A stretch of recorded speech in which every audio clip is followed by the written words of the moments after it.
Undefeated in the FFC to the assault. His most deadly weapons are a grinding running game and the passing combo of Brian Clark to Kevin Fury, who have bombed the opposition for 7 aerial scores in '94. They get it done on the defensive end as well.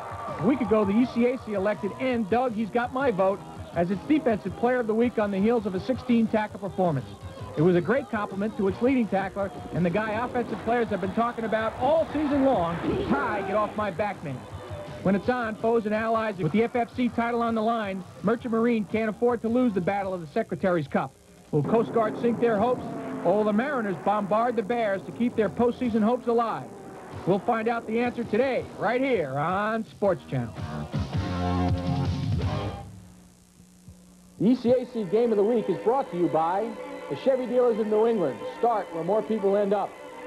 And by the Spalding Top Flight J5V, the offensive weapon. And welcome, everyone, to the U.S. Merchant Marine Academy on New York's Long Island for today's Secretary's Cup matchup between Merchant Marine, also known as Kings Point, and the U.S. Coast Guard Academy. Hi again, everyone. I'm Dave Long, and I'm joined by my partner, John Garner. And John, beyond the rivalry, which we'll get to in a minute, this is an important game in regard to the Freedom Football Conference, which both teams compete in. Right now, Merchant Academy is ranked first, along with Plymouth State, with an undefeated record in the conference. A win over Coast Guard would earn them a share of at least first place in the Freedom Football Conference with Plymouth State. Okay, and even though they come in undefeated, Kings Point, statistically, you'd kind of be surprised that they haven't, that they are undefeated, kind of down in the conference rankings of both offense and defense. That's not the case for Coast Guard. They are a very dangerous team. Coast Guard leads the Freedom Football Conference in offense, is second on defense, a defense which has recorded 31 sacks this season. A very dangerous defense, which will play a key part in today's game. And that is the focal point also, I think, in the game today, John, with the sacks and the pressure that Coast Guard can put on Kings Point. Brian Clark is the focal point for their offense, and they really need to get a good game from him. Yeah, Clark really makes the offense go for Kings Point. Another great player for Merchant Marine is Kevin Fury, their senior wide receiver, who's a punter, a place kicker, and also throws an occasional option pass. Okay, now we talk about the rivalry. Both teams operate under the Secretary of the Transportation, and it is their rivalry, the game on their schedule.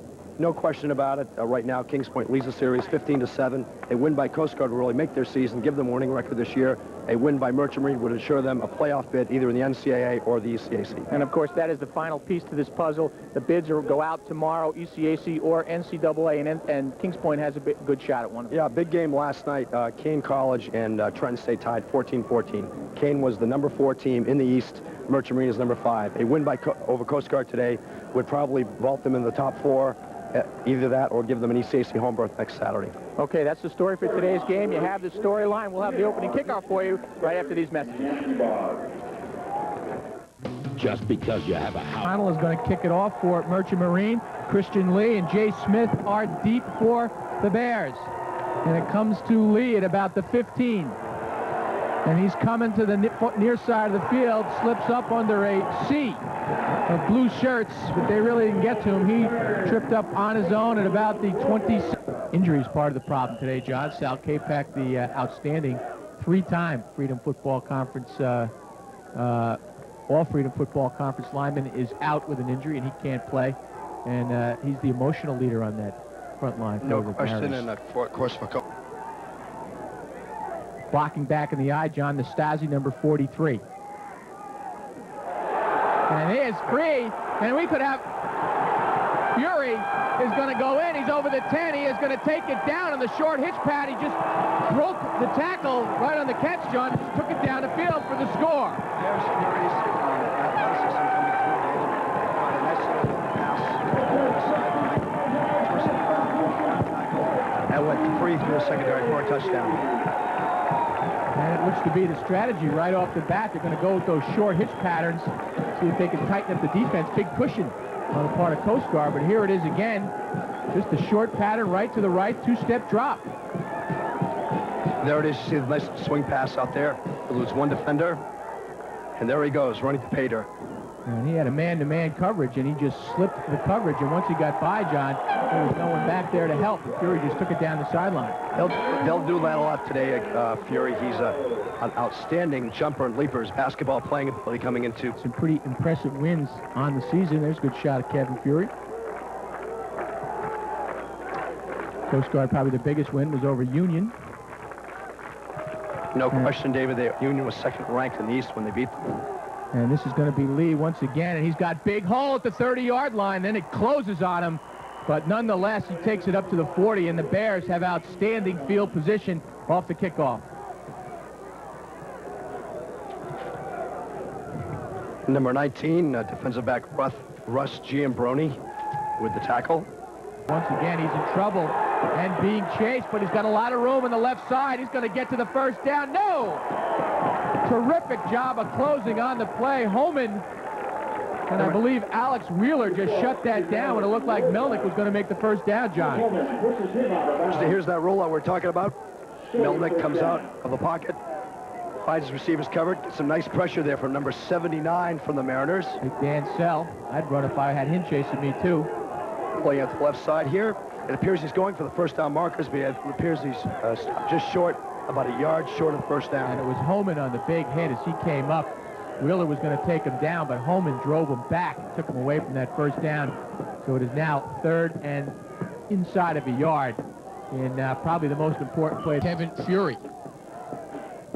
8:39 remains here in the first period.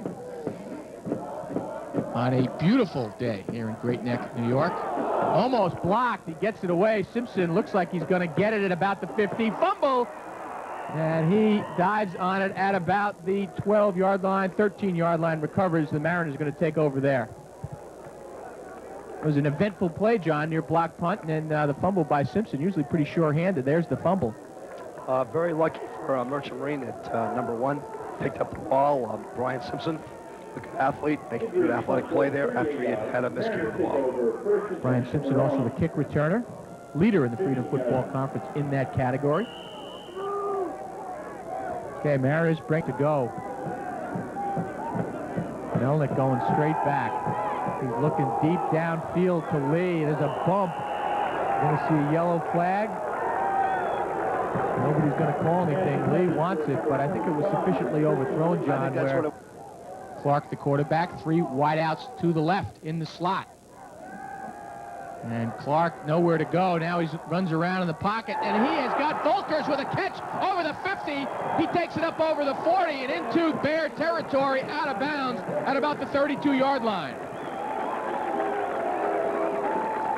Nice catch by Volkers on the crossing pattern.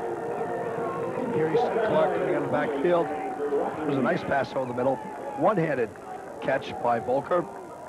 He's the other receiver, David, alongside Fury, which gives him a dangerous 1-2 punch at that wide receiver position. They really move the wide receivers in and out for the Mariners. Volker sometimes starts, sometimes comes off the bench, but in those situations, as you see, they went with the 3 wide receivers, took 2 people to the near sideline, and he cut across the grade and found an opening. Mariners looking very solid on offense on first down. Not so on that place. Quincy Davis in the backfield before Marker almost even got the ball, John. Going to have a 2-yard loss. There is finally get to the Kings Point offense. Corey Marker, the big runner, over 800 yards. John Nastasi, the blocking back. Brian Clark, as you mentioned, he's already tied the season record for touchdown passes. And an outstanding offensive line, although they are minus Sal Capek, who is out with the injury. But so far in the game, Brian Clark, the quarterback for the Mariners, is 3 of 3 passing, 123 yards, and that long touchdown to Kevin Fury. Second and long. Clark looking deep to Fury, and he looks like, what a catch! And it's a score! I thought it was going out of bounds. Great catch over the shoulder and a terrific throw. And the Mariners, just like that, are up by 13. There's that combination again, Brian Clark. It's O'Connell, but it is Adam Geis. He has been the kicker.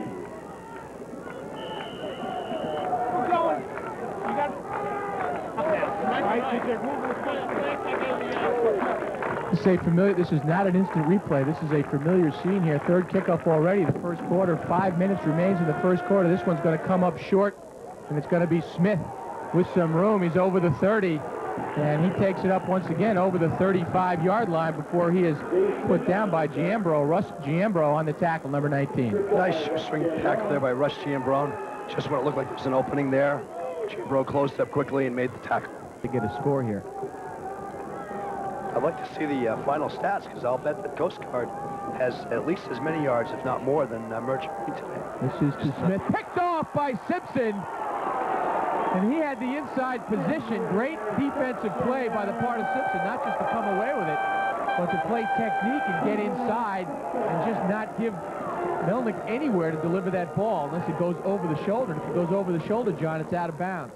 Here it is again. The Mariners making a big play where Melnick's trying to catch him in isolation down the right sideline. It's number 1, Brian Simpson, with a nice leaping interception on the pass. The game is ending right at the right time. You played hurt all day with your voice. Yesterday before the game, on the way down, couldn't even talk and kind of hung in there. And you get an extra star, John, for playing hurt today with We your had some voice. strained pipes this afternoon, but enjoyed doing the game. And here we have some pageantry on the field here, where it's almost like a moment of silence here. There's after Charlie the game. Bravada.